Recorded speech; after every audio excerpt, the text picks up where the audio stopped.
Assalamualaikum warahmatullahi wabarakatuh. Jumpa lagi dengan saya Ibu Asih Winarti yang akan membahas soal persilangan di hibrid dari pertanyaan-pertanyaan kalian yang disampaikan. Nah, ini adalah rangkuman pertanyaan atau pernyataan yang sering muncul ya. Yang pertama itu menanyakan tentang penggunaan tanaman ercis ya. Mengapa ini kok Mendel menggunakan kacang ercis atau kacang kapri? Yang kedua, bagaimana menentukan gamet pada persilangan di hibrid? Kemudian ada yang belum paham tentang perbandingan fenotip dan minta diperjelas lagi persilangan dengan contoh. Nah, ini nanti akan saya berikan contohnya sekaligus ya. Pertanyaan nomor 1, mengapa Mendel menggunakan tanaman kacang ercis atau kacang kapri untuk penelitiannya? Jawabannya karena variasinya banyak ya. Daur hidupnya pendek, mudah tumbuh, mudah melakukan penyerbukan sendiri dan penyerbukan silang, dapat dengan mudah menghasilkan keturunan sekaligus jumlahnya banyak. Nah, ini ya, saya jelaskan di sini. Tanaman kacang ercis atau kacang kapri ini di sini variasinya banyak ya. Ada yang pendek, ada yang tinggi, ada yang bunganya di samping, ada yang bunganya di ujung ya.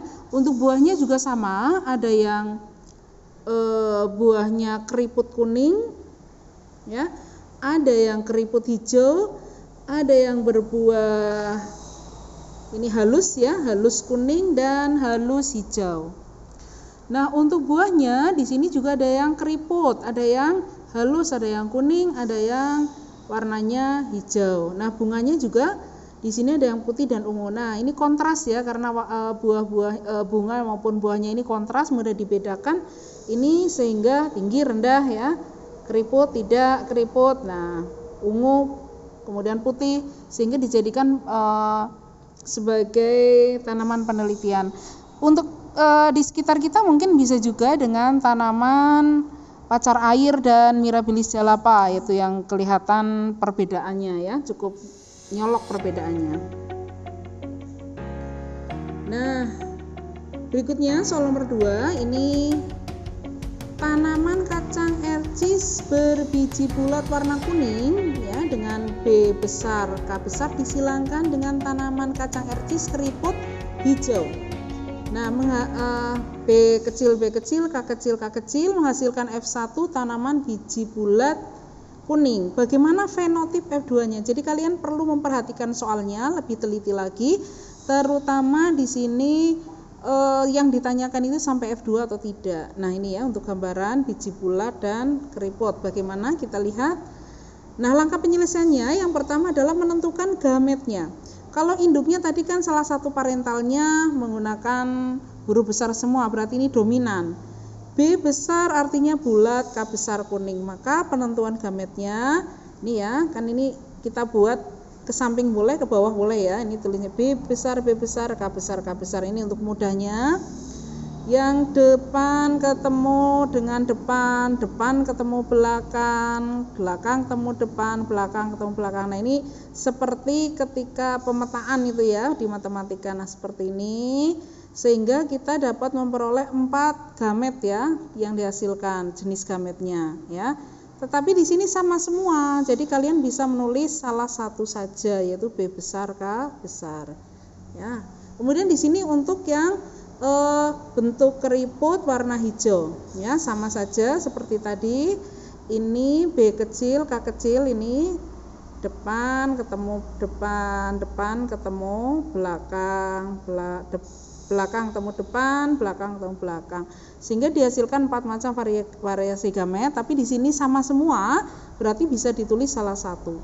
Nah, bagaimana kalau misalnya genotipnya heterosigot ini ya? Nah, ini kalau F1-nya kan B besar B kecil, K besar K kecil ya. Maka ini ya, maka nanti ada 4 macam variasi gamet ya. Ini harus ditulis semuanya kalau yang seperti ini ya. Nih ya, sama seperti tadi kita lihat dalam bentuk diagram ya. Ini P1 ya. P1 itu induknya. Ini tadi gametnya ditulis salah satu karena ini 100% semuanya B besar, B kecil, K besar, K kecil. Kenampakannya ini tetap kacang ercis biji bulat warna kuning, tetapi genotipnya atau lambangnya seperti ini karena ini hasil persilangan pada gen yang bulat kuning dan kisut hijau. Nah, ini artinya. Jadi ini lambangnya, ini artinya ya.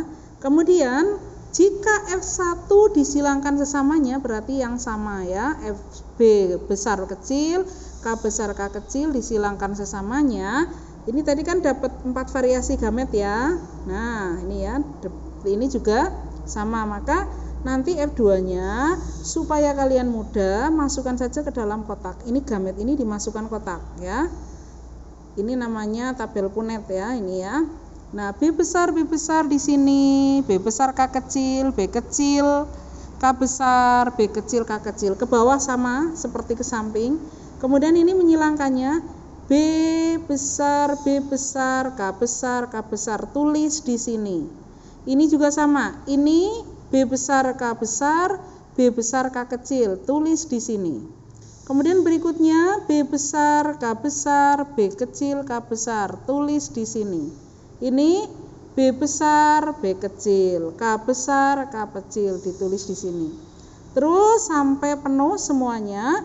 Dari sekian ini kita bisa melihat setiap ada huruf B besar, K besar itu berarti artinya bulat kuning. Nah, ini ya, kita tulis jumlahnya ternyata yang ada huruf B besar dan K besarnya ada 9. Kita hitung 1, 2, 3, 4, 5, 6, 7, 8, 9. Ada 9. Sekarang yang kedua yang bulat hijau. Bulat berarti B besar. Setiap ada huruf B besar dan K kecil, berarti ini ya yang ketemu B besar K kecil 1 ya. Ini 2. Terus ini 3. Kalau tadi sudah dihitung, kalau di oret-oretan kalian itu ditandai ya, ditandai. Misalnya dicoret atau dilingkari ya, biar tidak bingung lah ini ya.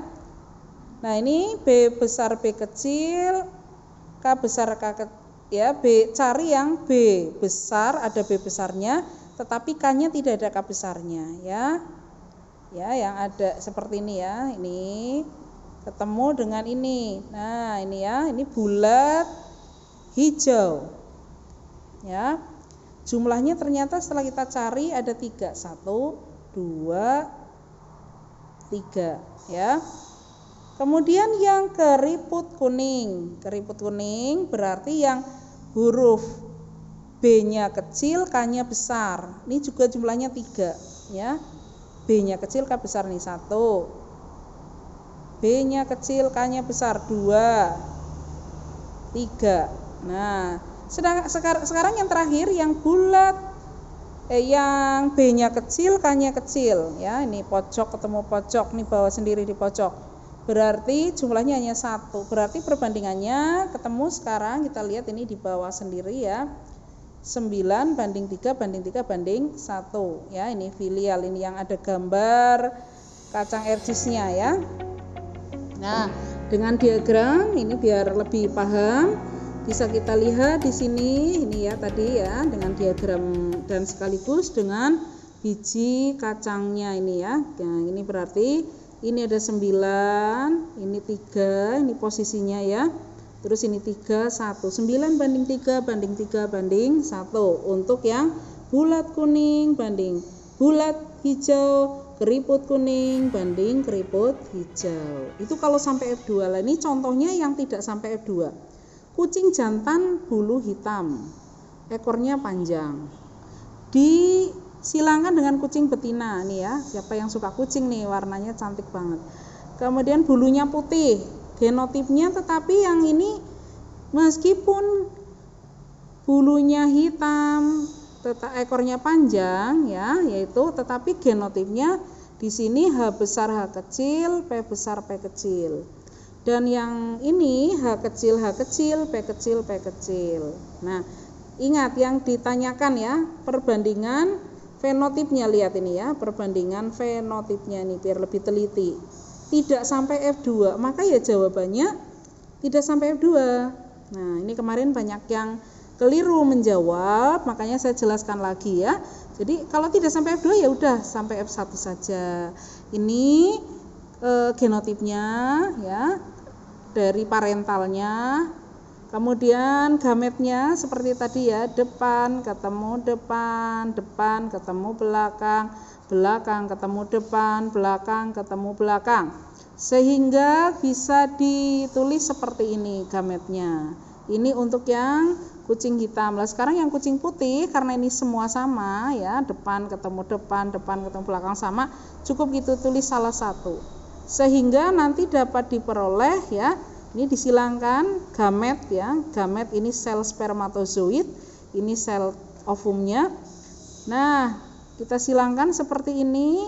Depan 1, yang biru 2, 3, 4. Nah, kita lihat hasilnya ya. Ini setelah kita silangkan, genotipnya itu seperti ini. H besar, H kecil, P besar, P kecil. Nah, seperti ini. Sedangkan fenotipnya yaitu antara bulu hitam ekor panjang ya, bulu hitam ekor pendek, ini 25%. Ini 1. Jadi semuanya sama, 1:1 banding 1 banding 1. Ini genotipnya juga 1:1 banding 1, fenotipnya juga 1:1 banding 1. Sekarang soal yang berikutnya, soal nomor 4 ya. Nah, bagaimana jika buah mangga fenotipnya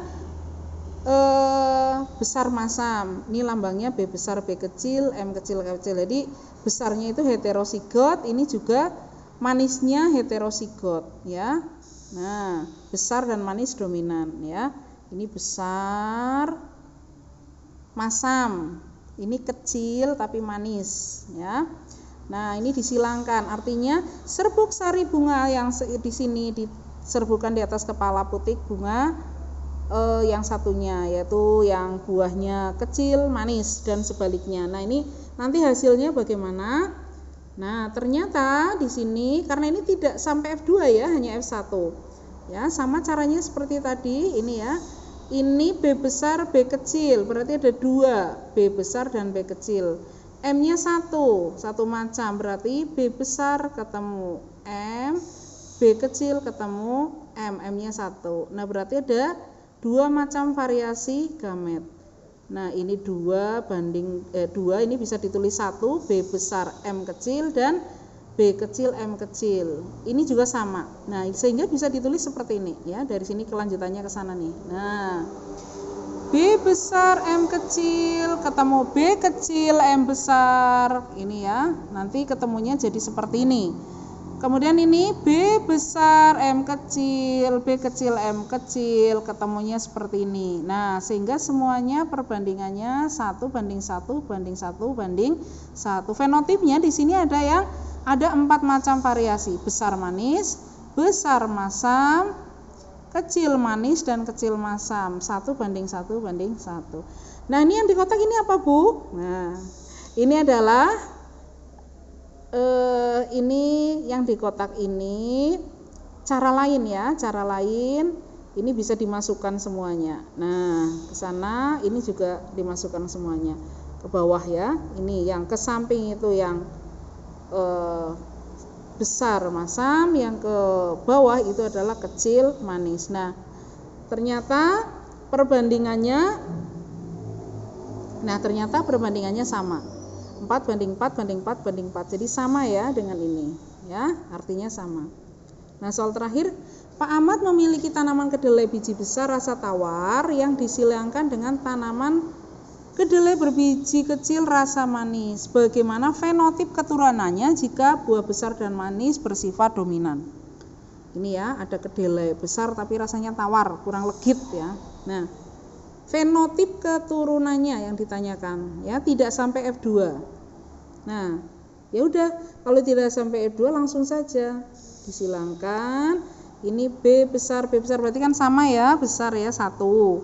Ini kecil-kecil 1 sama, ini juga ditulis salah satu. Ya, sehingga 100% semuanya B besar B kecil, M besar M kecil. Fenotipnya berarti B-nya itu adalah besar, M-nya manis ya. Jadi nanti hasilnya adalah bibit unggul. Ya, demikian penjelasan dari saya. Sekian. Mohon maaf apabila ada kekurangan dan kekeliruan. Kita jumpa lagi pada video pembelajaran berikutnya. Terima kasih. Wassalamualaikum warahmatullahi wabarakatuh.